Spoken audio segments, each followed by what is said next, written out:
Olha, agora é a hora da refeição. Pão seco com carne moída. Pão seco com carne moída. A Kessia vai fazer a divisão para a família. Tamanhozinho.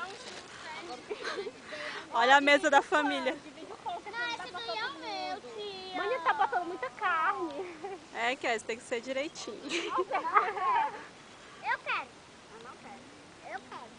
Qual é o procedimento aí, Kessia? Colocamos. Eu quero. Não, partimos o pão. Colocamos 3 colheres de carne para cada pão. Mas eu quero.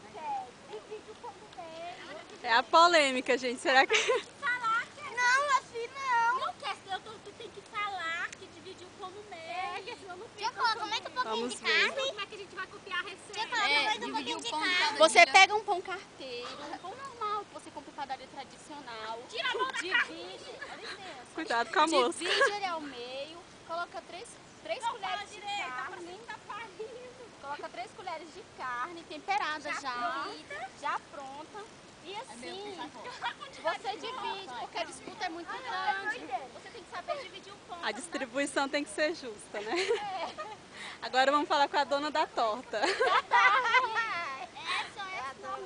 SOS Nordeste. Hein, dona Mary? Quer dizer que não sobrou nenhum pedaço? Não sobrou nenhum pedaço da torta da senhora.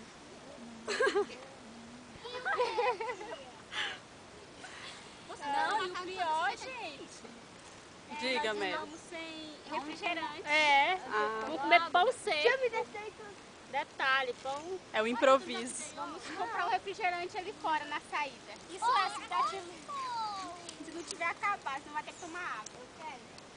E refrigerante não tem não? Agora eu filmei o Vai Mary. pegar água ali no bebedouro.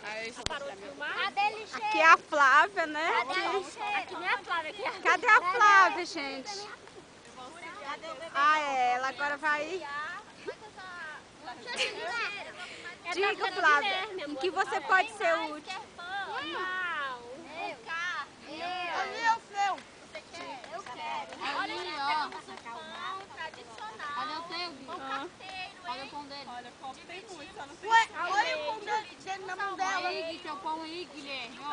É dele. Pra quem é menos comido. E o maior, a morte de fome vai com. Essa mulher...